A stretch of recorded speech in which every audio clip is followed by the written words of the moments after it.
Jalanmu tak terselami oleh setiap hati kami, namun satu hal yang ku percaya, ada rencana yang indah. Tiada terduga kasihmu, heran dan besar bagiku, arti kehadiranmu selamanya di dalam hidupku. Penyertaanmu sempurna, rancanganmu penuh damai, aman dan sejahtera walau di tengah badai. Ingin ku selalu bersama, rasakan keindahan arti kehadiranmu Tuhan.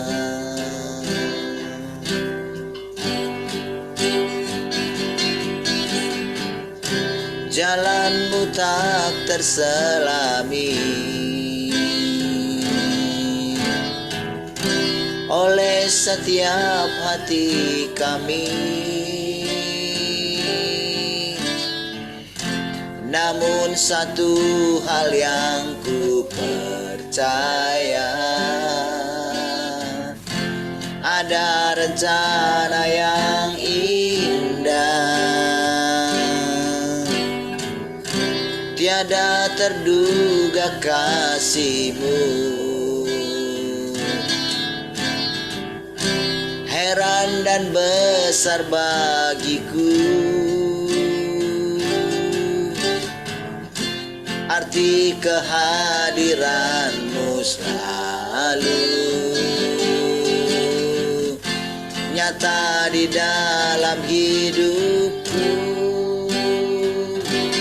Penyertaanmu sempurna, rancanganmu penuh damai, aman dan sejahtera walau di tengah badai. Ingin ku selalu bersama, rasakan keindahan arti kehadiranmu Tuhan. Penyertaanmu sempurna, rancanganmu penuh damai, aman dan sejahtera walau di tengah badai. Ingin ku selalu bersama, rasakan keindahan arti kehadiranmu. Sekali katakan penyertaanmu, penyertaanmu sempurna, rancanganmu penuh damai, aman dan sejahtera walau di tengah badai. Ingin ku selalu bersama, rasakan keindahan arti kehadiranmu Tuhan, arti kehadiranmu Tuhan, arti kehadiranmu Tuhan.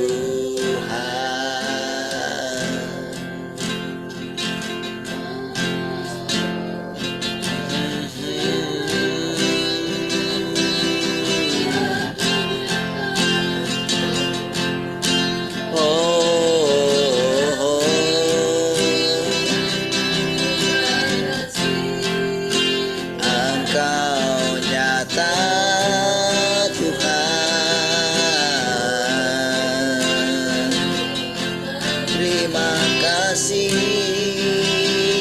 buat kehadiran-Mu Tuhan.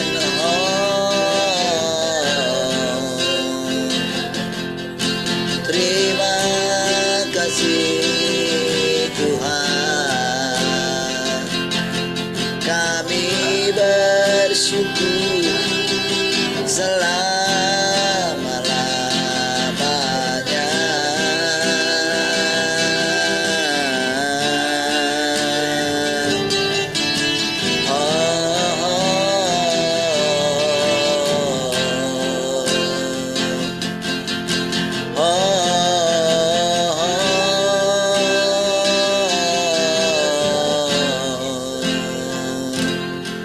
Haleluya.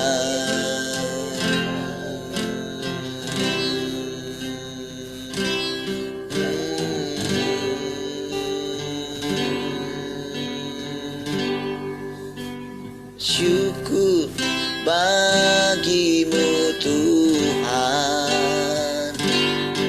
segala hormat bagi-Mu Tuhan, Allah yang mengasihiku, Allah yang memeliharaku.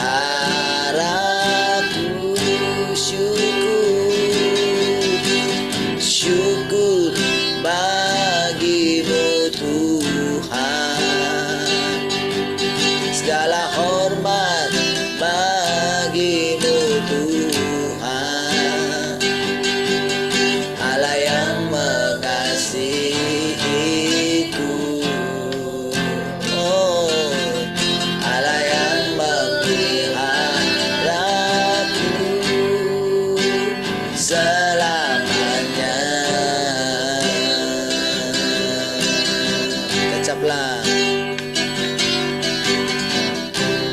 Kecaplah dan lihatlah betapa baiknya Tuhan itu. Rasakan dan nikmati kasih setia Tuhan. Kecaplah dan lihatlah betapa baiknya Tuhan itu. Rasakan dan nikmati kasih setia Tuhan, kasih setia Tuhan. Syukur bagi-Mu Tuhan, segala hormat bagi-Mu Tuhan, Allah yang mengasihiku, Allah yang memeliharaku.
Kasih setiamu Tuhan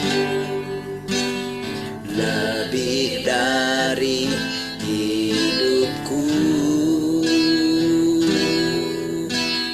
jalan-jalanmu ya Tuhan terbaik bagiku.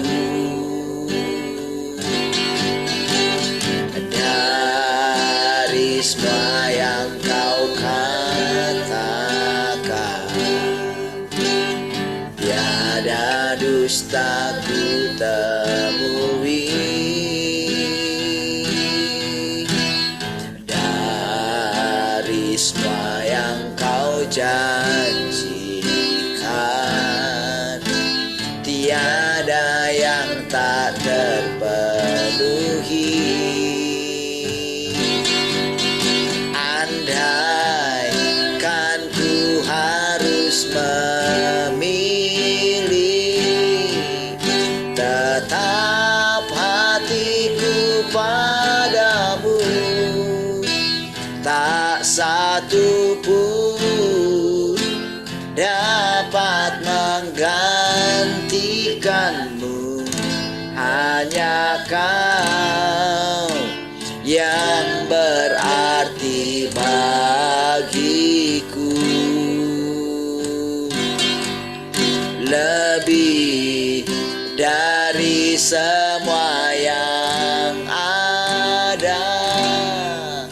Kaulah segalanya bagiku, tak ingin ku berpaling darimu selamanya. Ku akan menyembahmu Tuhan. Sekali katakan, kasih setiamu Tuhan. Kasih setiamu Tuhan lebih dari hidupku, jalan-jalanmu ya Tuhan terbaik bagiku. Dari semua yang kau katakan, tiada dusta ku temui. Dari semua yang kau janjikan, tiada yang tak terpenuhi.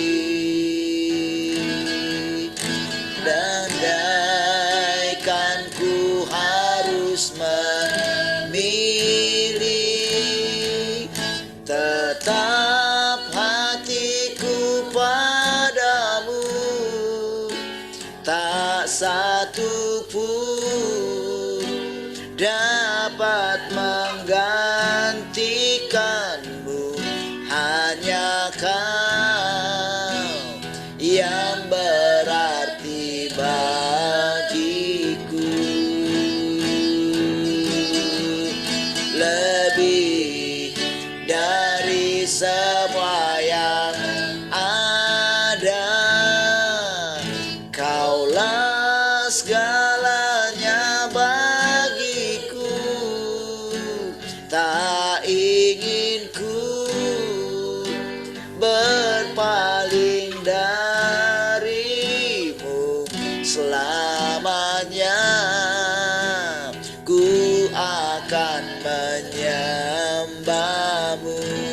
katakan andaikan. Andai kan ku harus memilih, tetap hatiku padamu, tak satu pun dapat menggantikanmu. Hanya Kau yang berarti bagiku, lebih dari semua yang ada. Kaulah segalanya bagiku, tak ingin ku berpaling darimu selamanya. Ku akan menyembahmu, Tuhan. Tak ingin ku berpaling darimu selamanya. Ku akan menyembahmu, Tuhan. Tak ingin ku berpaling darimu selamanya. Ku akan menyembahmu, Tuhan.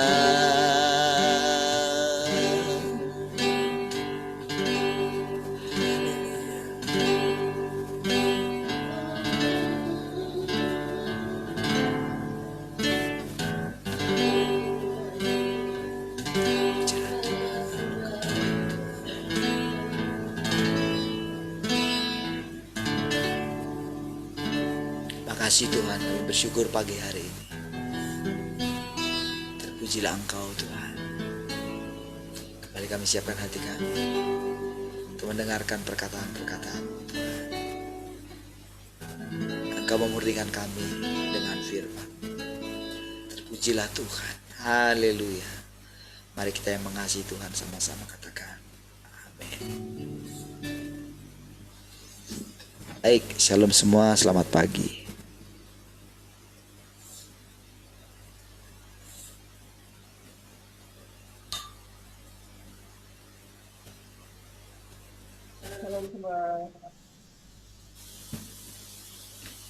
Shalom semua, selamat pagi. Shalom, selamat pagi semua. Shalom, selamat pagi semua.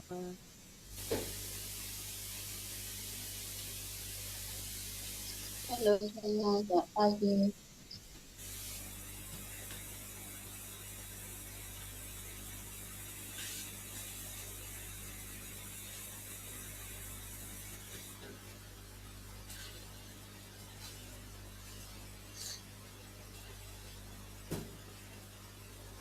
Baik, puji Tuhan. Salam juga yang di radio, kalau ada yang di radio ya. Dari radio? Hah? Ada? Oke, baik. Dan ada yang mau cerita begini?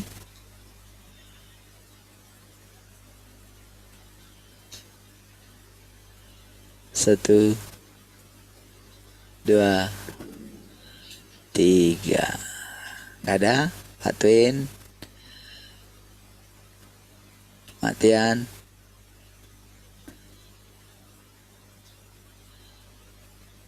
Maya Bes. Oke, baik. Saya share ya. Studio. Oke, baik. Kita lanjut ya.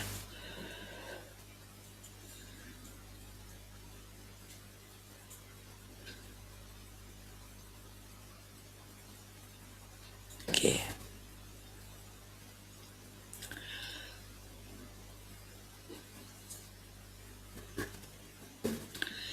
Jadi, seberapa dalamkah engkau mengasihi Tuhan saat ini? Apakah engkau benar-benar bisa mengatakannya dari hatimu? Atau kita ganti gitu, sedikit ya. Apakah engkau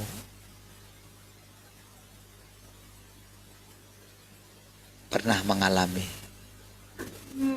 bagaimana? Apakah engkau mengerti apa artinya mengasihi Tuhan dari dalam hatimu gitu? Kan dikatakan tadi, apakah seberapa dalamkah engkau mengasihi Tuhan saat ini? Apakah engkau benar-benar bisa mengatakannya dari hatimu? Atau saya katakan tadi, apakah engkau mengerti arti perkataanmu ketika engkau mengatakan, aku mengasihi Tuhan dari dalam hatiku? Mengerti itu maksudnya adalah kita mengalami gitu. Karena Tuhan itu menampakkan dirinya kan gitu. Menyatakan kasihnya berulang-ulang dan kita menyadarinya gitu. Itulah artinya dikatakan tadi malam itu, itulah artinya telah berjumpa dengan Tuhan yang sejati atau mengenal Tuhan yang sejati gitu. Itu baru benar-benar saudara terasa gitu.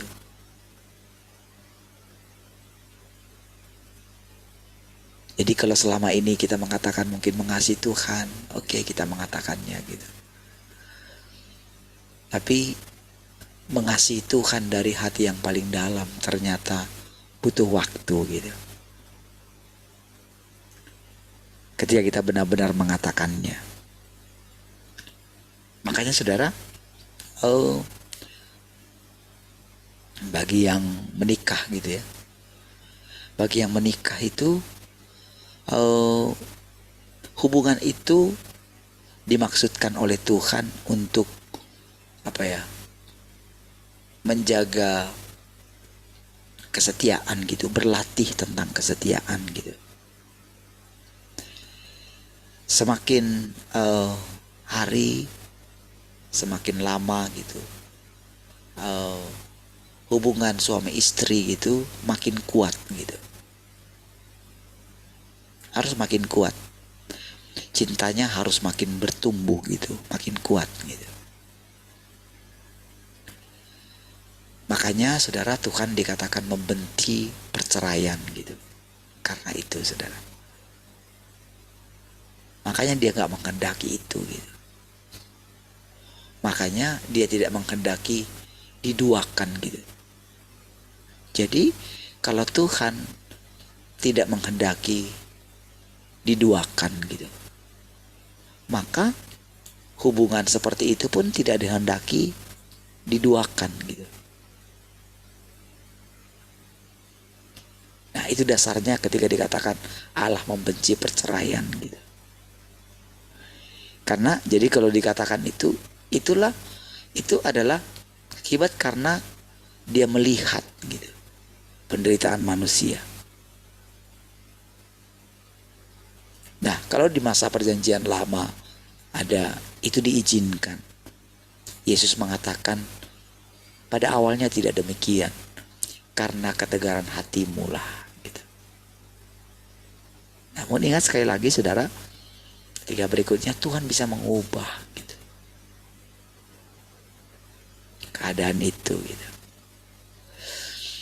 Nah saudara, ketika kita berbicara setiap hari ya, tentang Tuhan menampakkan diri, Tuhan ada di antara kita gitu ya. Memang bagi orang yang mengatakan itu, atau bagi orang yang mengalaminya ketika mengatakan, memang yang dikatakan adalah pengalaman dia. Seperti Daud ketika mengatakan, pada hari ini aku melahirkan engkau, engkau adalah anakku, dan aku adalah bapamu gitu. Maka yang paling pertama itu dia yang mengalami gitu. Karena kalau dia nggak mengalami itu, kalau dia tidak menemukan bapaknya yang sesungguhnya gitu, maka dia tidak bisa kualitas perkataannya itu tidak tinggi gitu. Makanya kalau kita tidak mengalami bagaimana mengasihi Tuhan dari dalam hati kita, maka perkataan kita itu akan hambar.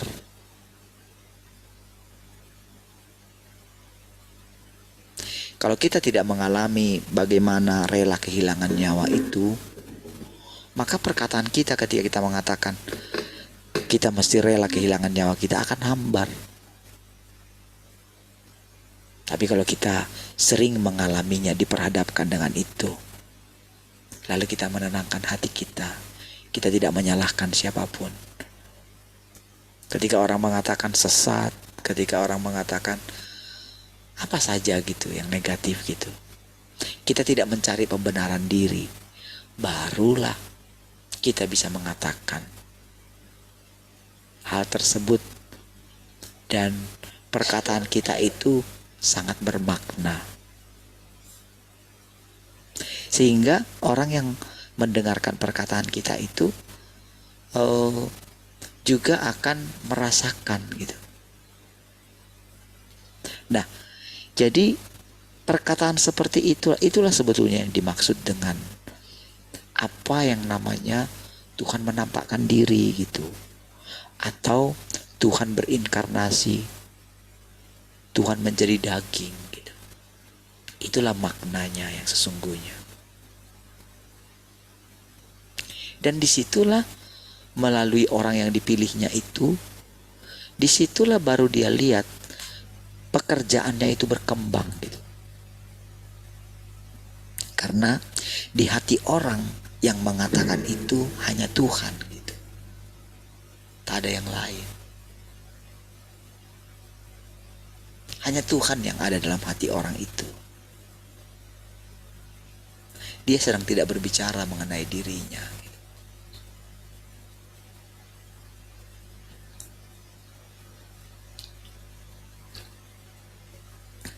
Maka pengertian tentang Tuhan Maha Kuasa, Tuhan berdaulat, Tuhan memerintah, itu menjadi jelas, saudara. Dulu kan kita pikir Tuhan memerintah ini, wah dia di tahtanya gitu. Kita bayangkan kan gitu. Ternyata setelah kita bergaul dengan Tuhan yang berinkarnasi, ya kan? Kan Tuhan yang berinkarnasi pertama kali tidak pernah kita lihat kan. Tetapi bisakah kita pungkiri kalau kita sudah berjumpa dengan Dia, Tuhan yang berinkarnasi itu? Bisakah sekarang kita mengatakan kalau Tuhan yang berinkarnasi itu tidak sama dengan Tuhan yang di sorga? Bisakah kita mengatakan kalau Dia tidak satu dengan Tuhan yang di sorga? Itu, saudara. Jadi walaupun saya yang mengatakannya, saya bisa merasakan, saudara. Bisa merasakan karena apa? Karena mengalaminya. Tetapi walaupun saya mengalami seolah-olah sayalah anak laki-laki itu, tapi tidak ada unsur di dalam diri saya itu, atau walaupun ada, karena kita sudah makan Tuhan dan kita dimakan oleh Tuhan gitu, maka yang tadinya dia mau menonjolkan diri itu dikalahkan oleh Tuhan itu sendiri gitu. Disitulah kita ditaklukkan, disitulah kita mengalami Tuhan itu berperang ke seluruh penjuru kehidupan kita gitu. Ya, dia melakukan dari segala pikiran-pikiran kita yang tersembunyi. Gak berani, saudara, kita ini kan. Kalaupun dia muncul, kita akan serahkan kepada Tuhan gitu. Jadi kita tidak menyembunyikan musuhnya Tuhan gitu. Kemunafikan, kebencian, mengasihi diri sendiri, kesombongan, dusta. Itu adalah musuh Tuhan. Kita tidak akan sembunyikan dia, kita akan serahkan. Kita akan bekerja sama dengan Tuhan. Karena musuh itu ada di dalam kita. Dan dia sangat memikat hati kita gitu. Makanya dikatakan kita mulai berontak terhadap daging kita gitu.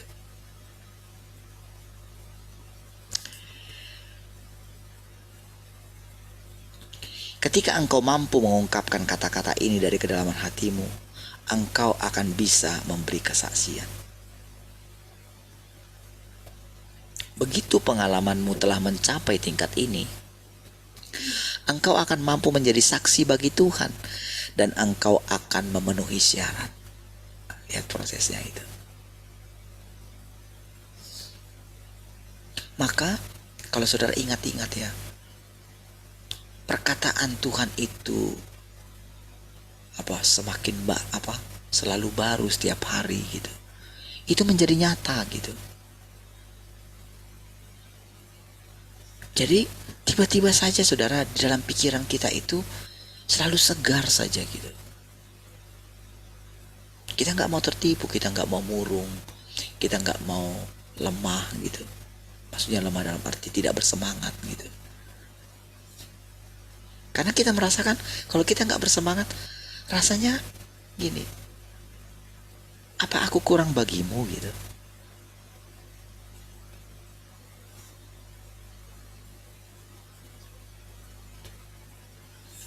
Pengalaman yang dialami oleh Kain itu saudara, itu menjadi terlintas gitu.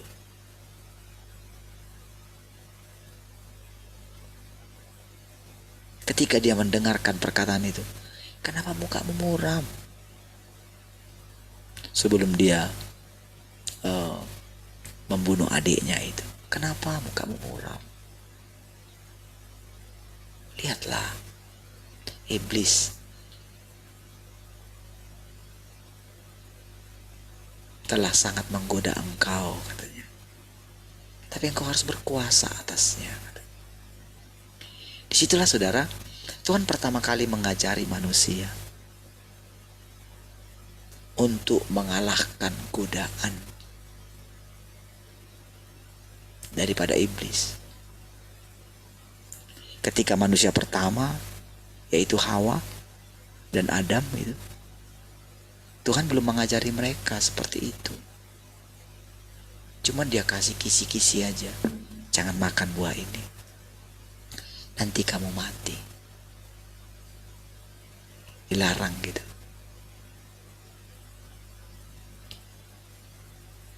Tapi iblis membuat buah itu menjadi menarik. Karena mengandung pengertian gitu.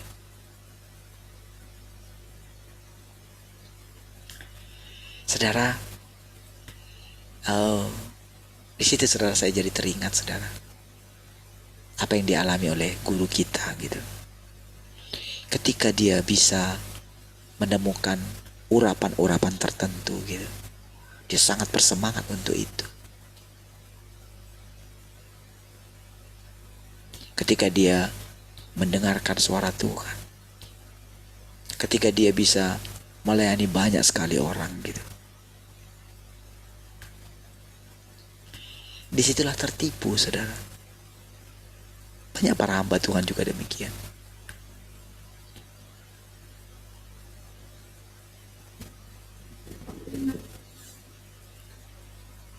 Jadi banyak di antara mereka itu berpuasa bukan lagi untuk Tuhan, tapi demi bisa melakukan mujizat. Karena nanti kalau dia tampil,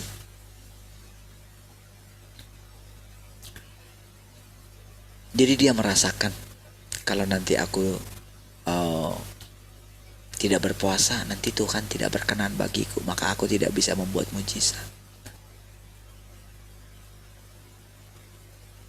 Seperti itulah awalnya kejatuhan para hamba-hamba Tuhan.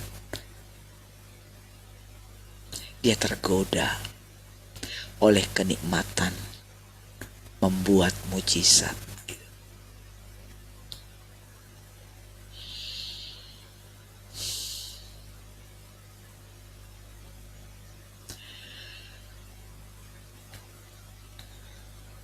Jika engkau tidak mencapai tingkat ini dalam pengalamanmu,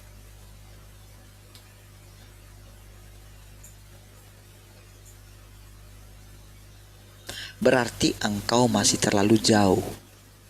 Wajar jika orang mengalami kelemahan selama proses pemurnian. Tetapi setelah pemurnian, engkau seharusnya mampu mengatakan, Tuhan sangat berhikmat dalam pekerjaannya. Sangat berhikmat itu maksudnya gini, saudara. Ketika kita melihat diri kita gitu, ketika Tuhan tidak menghukum kita di waktu-waktu yang lampau gitu, ketika dibiarkan kita melewati semuanya, kita tahu, saudara, perbuatan kita itu sangat sangat membuat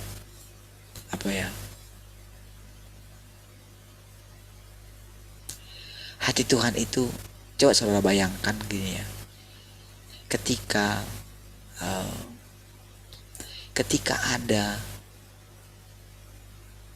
engkau sudah belajar mengasihi Tuhan, mengatakan menghidupi hal-hal yang dari Tuhan gitu ya, lalu ada di antara anggota keluargamu atau anakmu gitu tidak seperti dirimu gitu. Misalnya engkau suka memberi, tapi anakmu tidak seperti itu.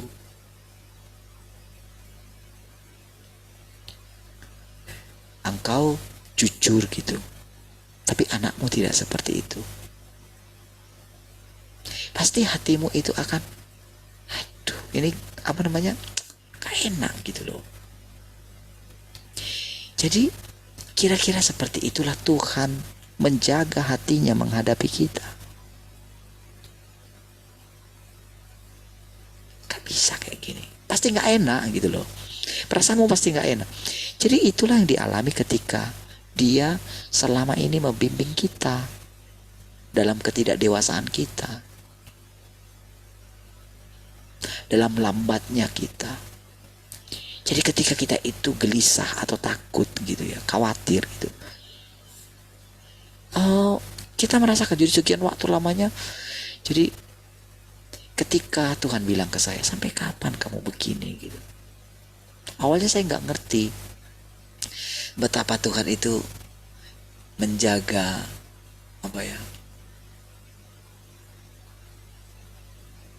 atau dia menjaga hatinya gitu. Ketika harus berhadapan dengan orang yang nggak percaya kalau Tuhan itu sanggup pelihara dia gitu. Bukankah aku yang menyuruh engkau keluar? Misalnya kayak gitu. Apakah engkau tidak percaya kalau aku mengatur segala sesuatu? Jadi begitu kita itu lemah gitu ya, begitu kita rasanya kita kepikiran dengan masalah kita gitu, kepikiran dengan kebutuhan kita gitu, maka dia itu gimana ya, kamu ini gimana sih gitu, sekian lama aku udah bersama dengan kamu, alangkah lambatnya kamu gitu.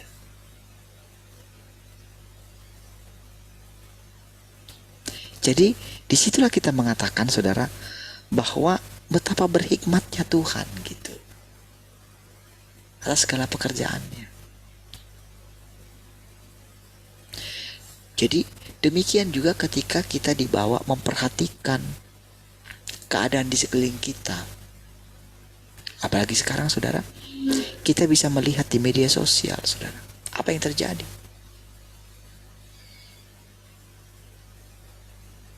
Semua dari kubu yang negatif, dari kubu yang positif gitu. Sebetulnya dari yang kubu positif ini memberitahu, hei hati-hati, hei. Tetapi tidak mempelajari gitu. Kalau yang dikatakannya itu justru memperbesar masalah gitu. Walaupun itu benar.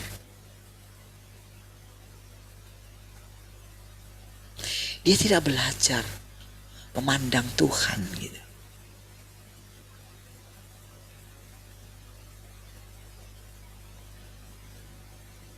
Jadi karena bagi dia itu mengatakan hal-hal itu menyenangkan gitu.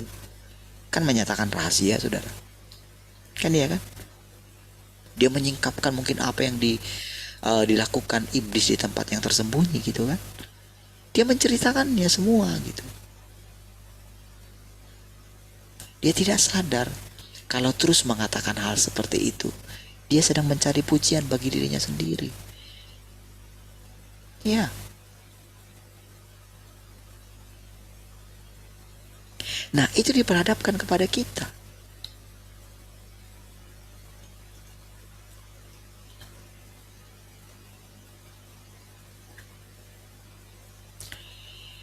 Jadi, kita menjadi semakin ngerti gitu. Bagaimana melawan musuh, tapi kita nggak kelihatan. Gitu. Tuhan nggak kelihatan gitu. Ya. Tiba-tiba saja pekerjaannya sudah menuju finish. Ya. Oh, orang tidak tahu saudara. Mereka masih pikir, oh perang dunia ketiga. Mereka masih menunggu perang dunia ketiga saudara. Mereka masih menunggu bait suci dibangun. Makanya mereka membela kelompok tertentu saudara. Terus di situ, bayangin saudara,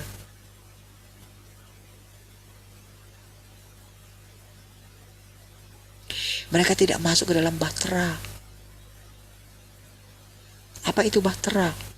Bukankah itu rumah Bapa? Bukankah bahtera itu adalah hubungan kita seperti yang tadi saudara?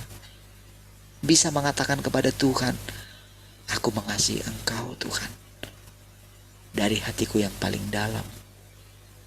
Itulah bahtera kita sekarang. Bahtera kita adalah ketenangan, tidak khawatir, tidak takut. Itulah tempat tinggal kita, itulah perlindungan kita, itulah tempat yang di atas. Bukan seperti dulu saudara. Naiklah kemarin mungkin kita membayangkan, oh kita diangkat gitu. Kita ada di alam roh gitu. Kan orang masih melihat kita.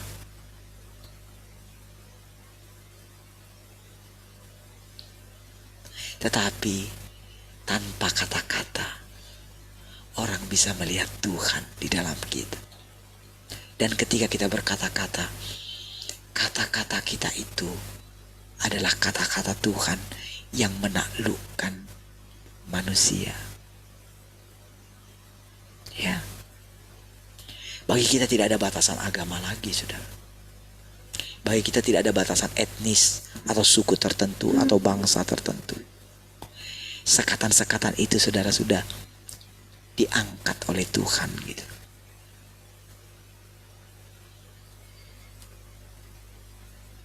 Jika engkau sungguh-sungguh mampu mendapatkan pemahaman praktis dari perkataan ini, maka itu akan menjadi sesuatu yang sangat berharga bagimu. Mengatakan ini, saudara. Bisa, saudara, dengan penuh keyakinan, saudara. Karena memang begitu, saudara. Dan seperti itulah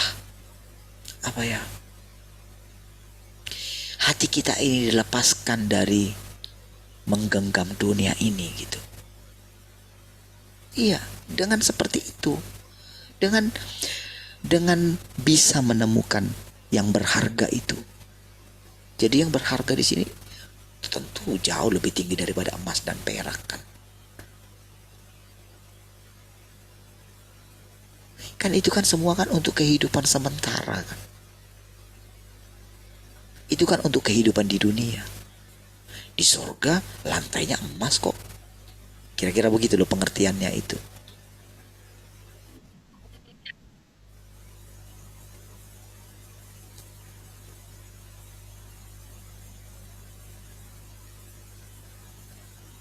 Jadi kalau kita melihat mungkin orang bangga dengan barang-barang dunia gitu ya.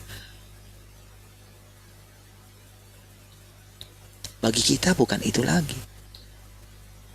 Bangga dengan misalnya posisi tertentu dalam pekerjaan gitu. Enggak. Bagi kita bukan itu. Dikagumi orang misalnya. Bukan itu lagi, saudara. Karena kita sudah melihat Tuhan yang sederhana. Dan kita menemukan keindahan di dalam kesederhanaan gitu. Ya. Kita sangat menikmatinya.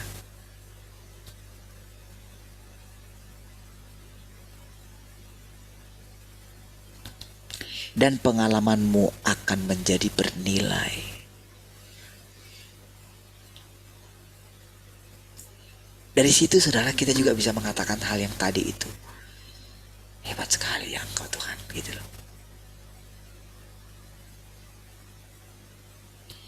Jadi hati kita ini, kita itu diselamatkan itu benar-benar nyata gitu loh. Bukan seperti dulu dengan iman gitu. Bukan. Bukan iman yang besar.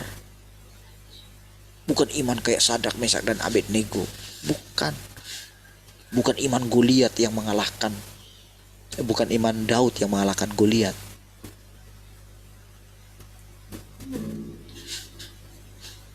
Bukan.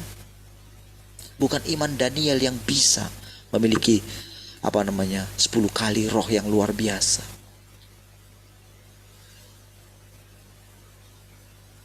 Bukan. Tapi iman yang sangat kecil sekali. Iya. Jadi kita dibuat begini saudara. Kita itu dulu kita melakukan hal-hal yang besar wah rasanya karena iman kita gitu. Tapi sekarang hal-hal yang besar itu luar biasa gitu. Tapi kita melihat aku kayak gak melakukan apa-apa kok gitu. Iya. Jadi gak akan ada perkataan bukankah kami melakukan ini? Gak ada perkataan itu. Kita gak bergaining dengan Tuhan gitu.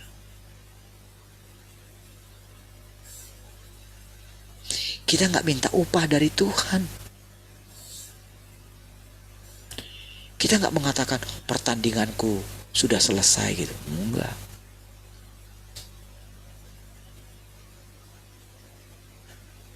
Kita gak mengatakan ya sudahlah Tuhan aku kembali kepadamu. Enggak.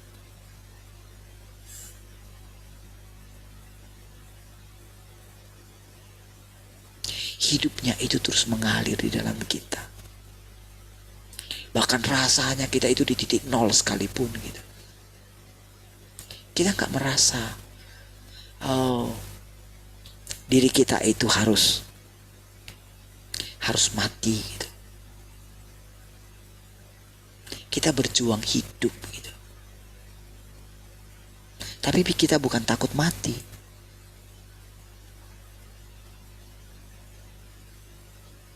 Tapi kita mau hidup selama-lamanya. Kenapa saudara? Karena kita mulai merasakan gini. Kalau aku hidup, itu membuktikan kalau Tuhan itu ada gitu. Iya. Oh, kita nggak takut dengan segala firman yang dikatakan kita dilemparkan ke jurang maut sekalipun, ke neraka sekalipun. Tidak, nggak takut dengan itu. Karena apa saudara? Karena segala sesuatu ada di dalam Tuhan. Iya kan? Siapa kita dulu sebelum Tuhan mendapatkan kita? Kita jadi ingat kan?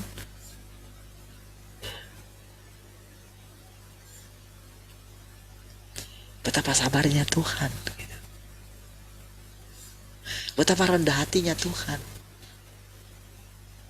Betapa dia setiap kali kayak gini, ketika dia melihat kita itu menyimpang gitu ya, betapa dia ketika mandang kita gitu. Kayak gitu. Kalau ini saudara bayangkan ketika saudara menjadi seorang ayah gitu ya, ketika menghadapi anak yang bandel gitu. Posisi saya dengan saudara kan berbeda ya. Saya gembala gitu. Maksudnya dalam arti gini. Ya Tuhan izinkan saya menjadi seorang gembala gitu. Hati saya menjadi berbeda dengan hati saudara. Ya. Walaupun kita sama dalam hal ini, tapi kita sama-sama saudara. Tapi ketika saya menjadi seorang gembala gitu ya, dalam arti ya posisi lah gitu, tentu hati saya kadang-kadang berbeda gitu. Tentu hati seorang ayah itu saya miliki gitu.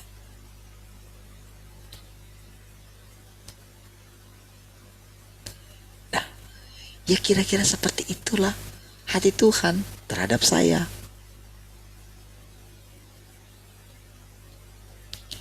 Betapa saudara, ketika orang-orang salah mengerti saya gitu ya, nggak kenal gitu ya, ketika mereka harus tersinggung ketika saya nasihati gitu ya, ketika harus menyatakan dengan tegas gitu, ketika terus berulang-ulang menyatakan,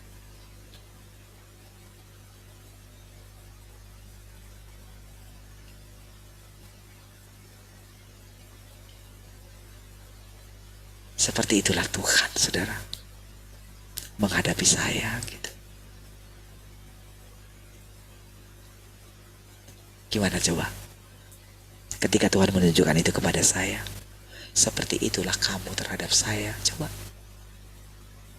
kan saya jadi ngerti kan perasaan Tuhan kan, karena saya mengalami ditolak, karena saya mengalami ditinggalkan gitu, disalah mengerti kan.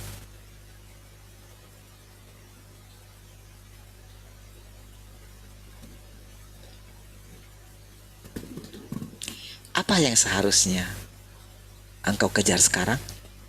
Apakah engkau mampu memberi kesaksian tentang pekerjaan Tuhan? Apakah engkau mampu atau tidak menjadi kesaksian dan perwujudan Tuhan? Lihat, perwujudan Tuhan. Selama ini kan mengatakan itu kan seolah-olah kitalah Tuhan itu, sayalah Tuhan itu. Tapi ternyata memang iya kan.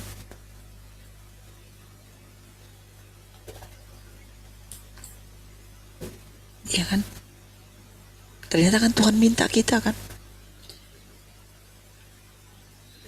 Bukankah dengan perkataan ini seolah-olah Tuhan berkata, kalau engkau lihat aku, engkau sudah lihat Tuhan itu sendiri. Bukankah benar yang dia minta? Menjadi kesaksian, menjadi perwujudan. Tapi Tuhan yang bagaimana?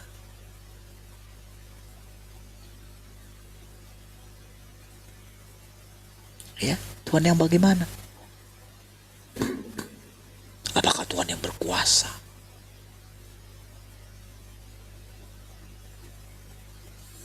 yang arogan. Apakah seperti itu? Bukankah Tuhan yang menampakkan diri kepada kita sekarang adalah Tuhan yang sangat penuh hikmat? Ketika di waktu yang lampau kita kurang berhikmat, apakah kita itu tidak datang kepada Tuhan setiap kali gitu?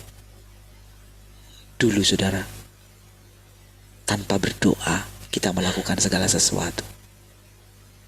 Yang penting kita pikir itu baik. Tapi setelah sejangka waktu, ketika kita diajarin, lalu kita berdoa,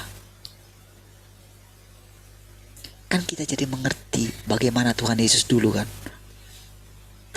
Kita jadi mengalami kan kesendirian Tuhan kan.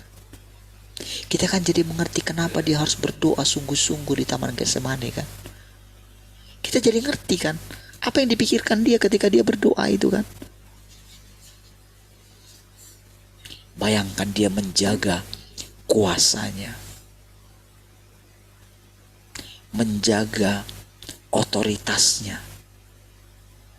Ya, dia menjaga untuk tidak keluar. Kalau enggak kan, tentu orang akan bergelimpangan di depan dia. Bukankah begitu?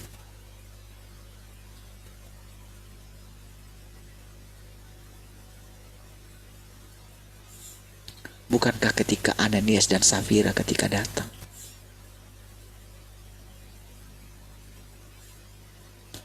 tapi setelah pengalaman itu kira-kira Petrus gimana? Apa dia menjaga terus seperti itu? Wah, kalau enggak saudara, siapa yang akan datang kepada Tuhan?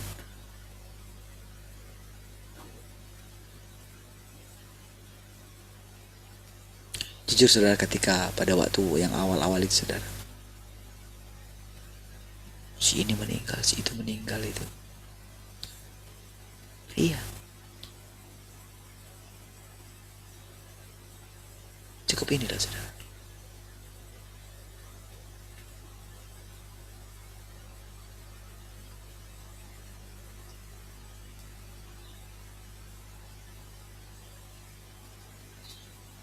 Cukup menjadi satu pelajaran bagi saya.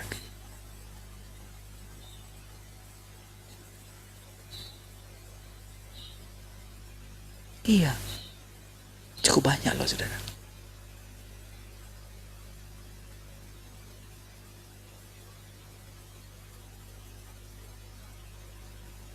Kira-kira kalau Tuhan masih memberikan saya hidup,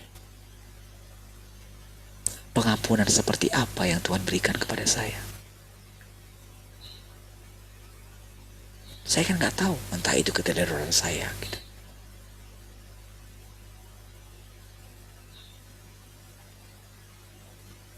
Ketika yang pertama kali ketika masalah dulu kita pindah dari ruko 6 itu saudara,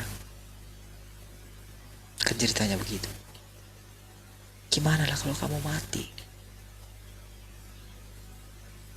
Iya, sebelum dia meninggal itu saudara.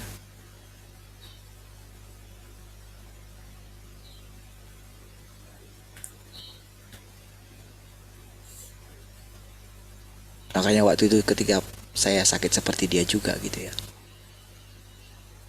saya kan waktu itu kan ceritakan dulu ke guru kita dulu saudara. Saya ceritakan gitu.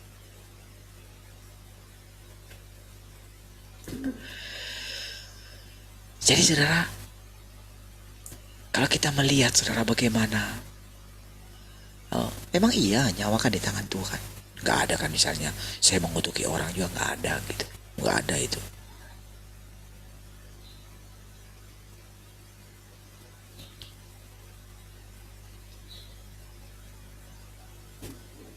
Tapi semua itu saya berkali-kali orang-orang itu saudara, memang sih terhadap saya sih harusnya gitu. Dan saya mengampuni kan gitu. Nggak ada kok istilahnya ini. Ketika dia pergi, ketika saya bilang saya ini carikan tempat untuk dia, tapi dia malah pergi gitu. Dia nggak mau tinggal di rusun itu saudara. Mereka mengalahkan saya, menyalahkan saya. Tapi tetap kita kunjungi, tetap ini sudah. Saya masih ingat itu. Kita masih pergi ke sana menjumpai dia gitu. Sebelum meninggal juga begitu. Semua ya saudara.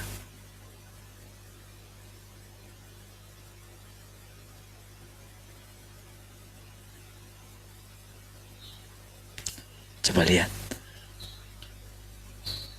Jadi kira-kira apa yang membuat kita bisa berjalan terus? Apa yang membuat? Bukankah Tuhan? Dan sekarang saudara, cukup begini saudara. Cukup dengan Tuhan menaruh pikiran di dalam pikiran saya, atau berfirman di dalam pikiran saya. Cukup dia mengatakan begini, ya, mereka ada bersama denganku sekarang. Cukup mengatakan itu dalam pikiran saya. Itu semua terhapus sudah. Cukup dia mengatakan, aku sudah menetapkan segala sesuatu. Itu sudah cukup membuat saya bisa berjalan terus maju. Tidak diintimidasi oleh iblis. Seperti itu karena Tuhan di atas segala sesuatu. Tetapi pelajaran pentingnya bagi saya adalah kamu mesti mengenal aku, mengenal jalan-jalanku. Bukankah itu pelajaran itu sangat bermakna saudara? Kira-kira seperti itulah yang dialami oleh Petrus dulu.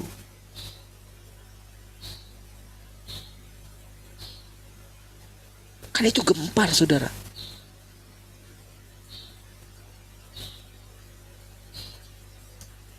Oh, kita tidak langsung mati saudara.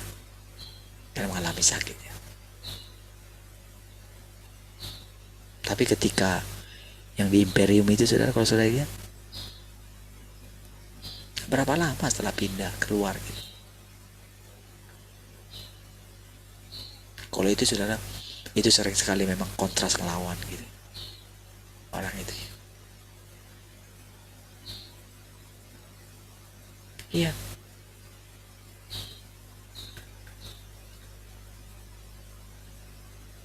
Nah, jadi dulu kita pikir, oh, kita menjaga diri kita. Tapi begitu kita mengatakan, kita mulai diberikan pengertian, kalau orang lihat kamu, mereka sedang melihat Tuhan.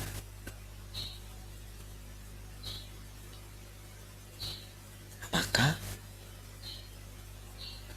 orang harus berhati-hati berhadapan dengan administratifnya Tuhan gitu. Orang harus berhati-hati menghadapi kekudusannya Tuhan gitu. Iya. Jadi betapa hebatnya firman itu saudara. Betapa hebatnya ketika kita mengatakan Tuhan ada di antara kita. Tuhan sudah datang kedua kali. Iya.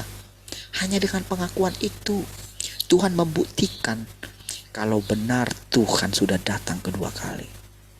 Iya saudara. Sesederhana itu. Walaupun di waktu yang sama tidak sederhana yang kita bayangkan. Iya. Jalan Tuhan tak terselami. Makanya Yesus selalu menjaga dirinya saudara. Kehidupan yang dijalani oleh Yesus dulu seperti sekarang kehidupan yang kita jalani. Sekarang jalannya Tuhan dulu itu, bagaimana Tuhan dulu hidup yang kita baca dalam Alkitab, seperti itulah kita jalani sekarang. Iya, dia memilih kita, gak peduli siapa kita dulu saudara. Dengan adanya saudara di sini semua, itu membuktikan engkau telah dipilih sejak dari semula. Gak perlu katakan lagi siapakah aku ini. Oh, aku masih muda, gak perlu.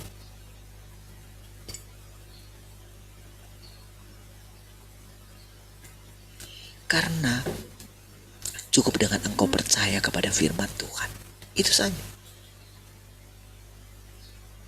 Jangan katakan itu terlalu tinggi.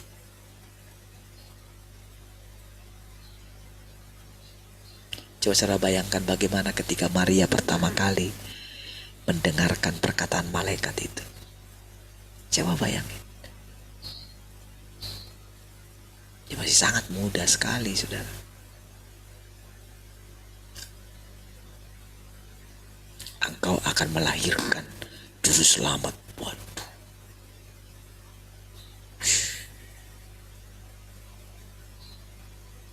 Itu gak terpikirkan. Kira-kira saudara, ketika Tuhan bilang kepada kita, dari dalam keadaan titik nol kita, ketika kita berani jadi 3 ruko, saudara, coba ingat. Ya kan? Ingat ketika kita itu diperlakukan seperti itu. Dengan gagahnya mengatakan, ini rukoku semua. Ya. Lalu ketika Tuhan mengatakan, aku berikan ini kepadamu, engkau akan mengembangkan ini.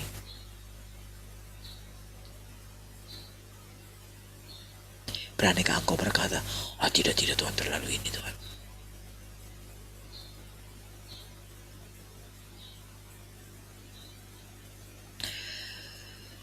Saudara, ketika saya ingat itu, saudara, kadang saya pikirkan, ini itu. Tapi sekarang tidak begitu, saudara. Saya datang kepada Tuhan gitu. Tuhan, kalau engkau yang mengerjakan, mana ada yang mustahil bagimu. Iya. Makanya saudara, ketika saya berani bilang kepada saudara, anak-anak kita lebih dari presiden, kita lebih daripada presiden, itu bukan asal-asal saya katakan, saudara. Bukan.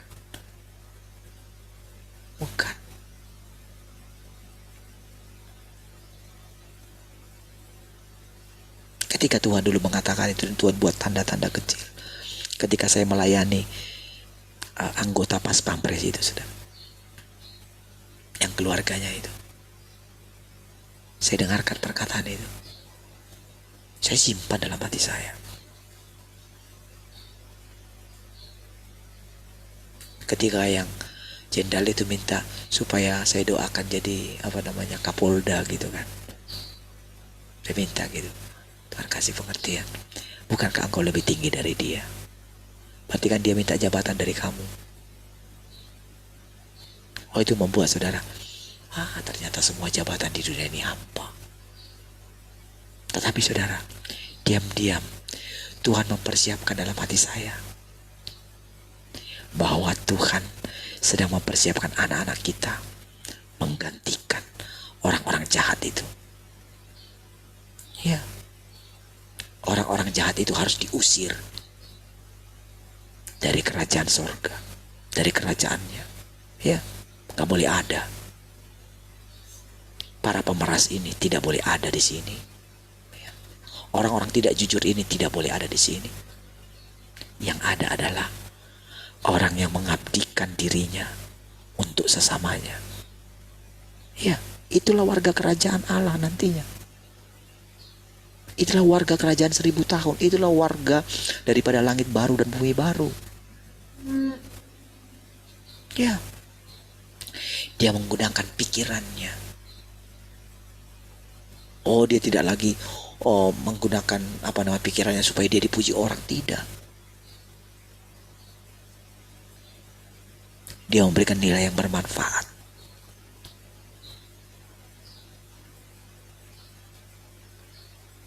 Ya, itu yang ada dalam diri saudara. Walaupun saudara sebagai ibu rumah tangga mungkin gitu. Jangan takut dengan keadaanmu. Engkau tidak dilihat orang. Tetapi ketika engkau setia duduk di kaki Tuhan gitu.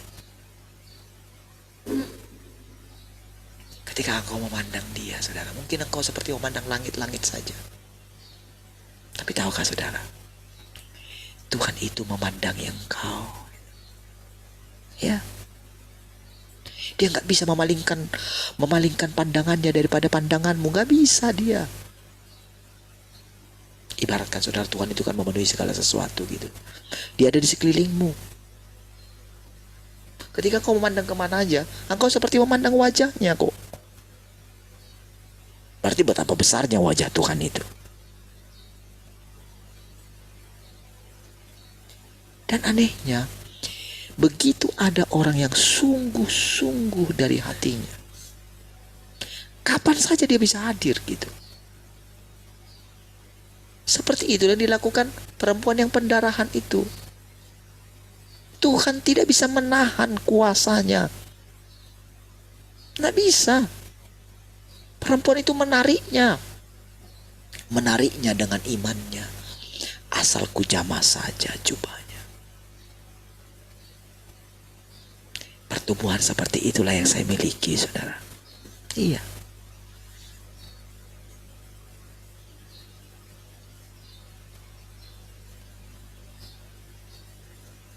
Pola pikir seperti itulah yang saya miliki ketika berhadapan dengan siapapun gitu. Siapapun dia. Orang kaya kah? Mau orang hebat kah? Gitu. Seperti itulah pola pikir saya. Tak ada orang yang bisa menyombongkan diri di hadapan Tuhan.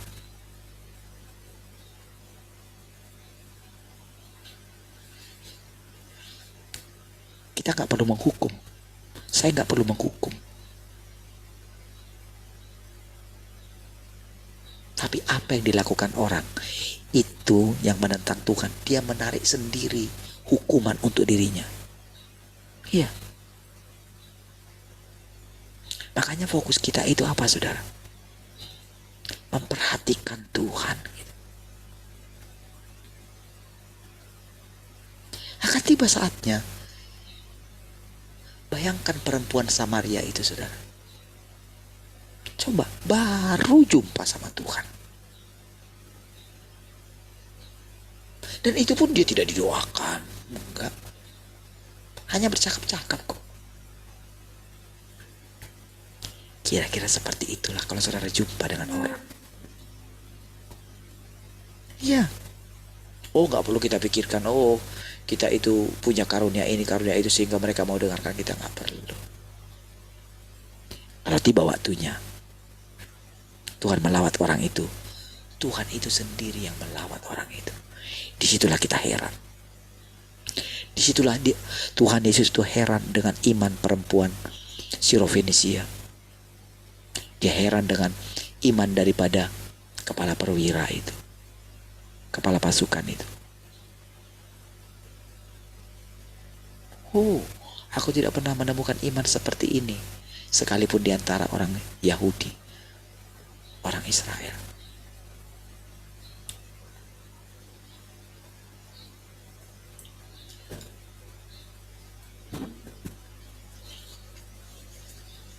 Itu yang buat anak-anak kita, saudara, tanpa sadar, saudara. Mereka bisa melayani Tuhan. Iya.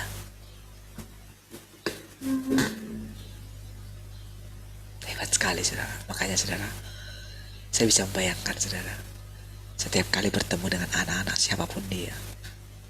Nanti kalau kita banyak menjumpai anak-anak nanti di Natal, hari Sabtu nanti,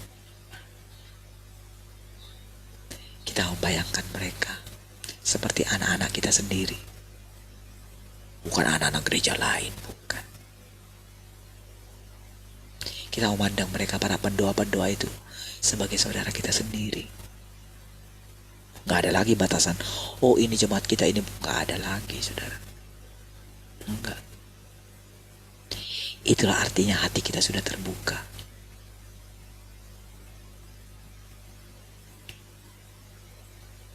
Oh, kita akan menerima mereka.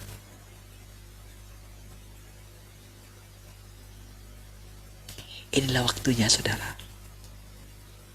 Dia membangun kerajaannya di muka bumi dengan orang-orang sederhana ini. Mungkin dulu orang berpikir siapa dia gitu. Dia nggak tahu apa yang mereka alami dulu juga anugerah kok. Mana mereka pernah berpikir akan mencapai itu. Tapi sekarang mereka berpikir, oh ini karena usahaku bisa membangun gedung semegah ini. Mungkin mereka berpikir, oh karena kecakapanku, oh lakukan ini, lakukan itu. Padahal saudara, banyak tipuan yang mereka lakukan. Mereka bangun kerajaan mereka sendiri. Mereka nggak bangun kerajaan Tuhan. Saatnya nanti saudara, ketika diminta oleh Tuhan, gimana? Siap nggak? Tapi saudara, kita sudah melewati apa yang dikatakan berbahagialah orang miskin. Ya, kita nggak nunggu kaya supaya kita berbahagia kan? Kita nggak nunggu masalah kita selesai baru kita berbahagia kan sekarang? Kita nggak nunggu sembuh kan supaya kita berbahagia. Sekarang juga kita mesti berbahagia senantiasa. Kita mesti bersuka cita senantiasa.